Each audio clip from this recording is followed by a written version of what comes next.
Dakiika eriemu yokka ebula y'okweresa wemu y'akawungeezi nyongera okwaniriza ku mawulire agabuutikidde akawungeezi kano era tugatandise n'ekitongole eky'ebigezo mu ggwanga ekya Uganda National Examinations Board ekifulumiza ebyava mu bya PLE oba ekibiina ekyomusanvu omwaka okuwedde 2022. Ssaabawandiisi w'ekitongole kino Uneb alabudde ku babbi b'ebigezo ku muze guno gwagamba nti gukudde ejjembe era n'alabula abakikola nti amateeka weegali okubakolako. Ategeezezza nti abayizi abalenzi baasinze ku bannaabwe abawala.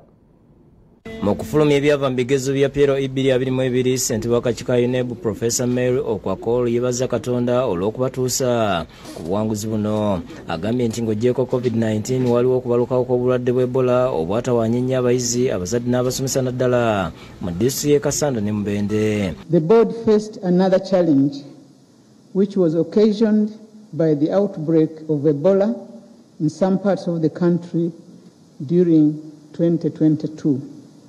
Most prominently in Kasanda and Mubende districts and Kampala city. The inevitable restrictions which were placed on movements of persons impacted on the movements of examination officials in the affected areas. Okukola asiima ekitongole kya UNICEF ekya Babba 40 okutambuza abayizi n'abakuuma ebigezo mu Kasanda ne Mubende, which were used to transport candidates and examination officials to the examination centers. Kyokka yennyamidde olw'abakulu b'amasomero abakotogera abayizi nga bwe kyalabikira mu disitulikiti y'e Kakumiro. Abayizi 23 ku ssomero lya St. Catherine Nursery and Primary School e Kakumiro bwe baasubwa okukola ekibuuzo ky'okubala olw'obutaba wa ntambula. The candidates missed the first paper, which was mathematics, but after wide consultations, the board took the exceptional step to administer another examination paper to the 23 affected pupils. Okwakol alopedde minisita w'ebyenjigiriza n'emizannyo Maama Janet Museveni omuwendo gw'abayizi ogulinnye nnyo okutuuka ku bitundu n'obutundu 8 wabula ensimbi ezibaweebwa tezongerwako.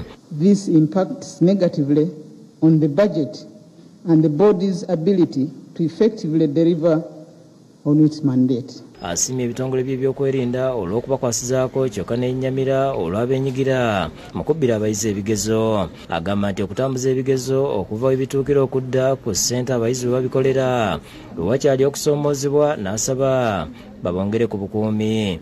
The board will seek more assistance from the security agencies on this matter as well. Akulira ekitongole kya Uneb ategeeza nti abayizi 833,162 mu 654 be baatuula ebigezo mu bifo 1,491 era nga baayitidde mu ddaala erisooka beeyongedde ku bitundu 14 n'akatundu kamu ku buli 100 boogeraganya n'ebitundu 11 n'akatundu kamu ab'omwaka gwa 2022. Of this number, Mama, 583,768 or 70.1% of the candidates that registered for these candidates coming from 11,306 centers were from the Universal Primary Education Program. These were the beneficiaries. And only 29.9 or 248,982 were non-UPE. Mukomere Ruzira naye bawandiisa abayizi 68 nga 63 be baatuula nga 5 bayitidde mu ddaala erisooka ng'omu ye yagudde. Now 5 of them passed in Division 1, 34 of them passed in Division 2, 9 obtained Division 3, 7 obtained Division 4, and Mama, only 1 was ungraded. Ategeeza nti abalenzi baasinze abawala okukola obulungi ng'essomo lya saayansi lye baasinze okuyita olw'okubala ne kusembayo. Overall performance by gender, we see that the males performed better, and this has been the trend over the last years. Alabudde ku bubbi bw'ebigezo obwalabikira mu disitulikiti y'e Mukono, Gomba, Mpigi ne Bendobendo ly'e Masaka nga waliwo n'abakwatibwa 10 ne baggulwako emisango ng'abalala baateebwa kapaluka kooti. Over 10 such persons have been remanded to prison in Mpigi and Masaka. Others were earlier remanded and have been released on bail. Asibye abakulira abakozi ku district basitula abakuuma ebigezo mu budde kuba waliwo abakyabanja ssente zaabwe. I wish to appeal to the chief administrative officers to ensure that invigilators and other people who participate in field management of the examination are paid promptly.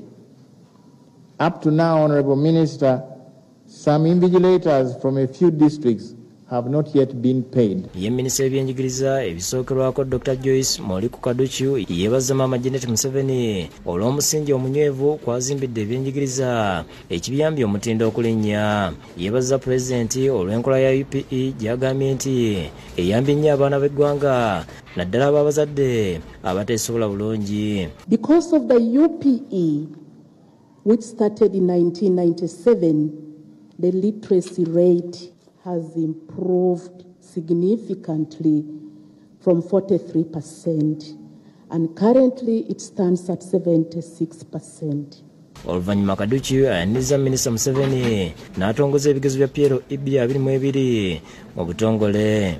It is now my singular pleasure to release the 2022 primary living examination results to the public, and I want to thank you for listening to me.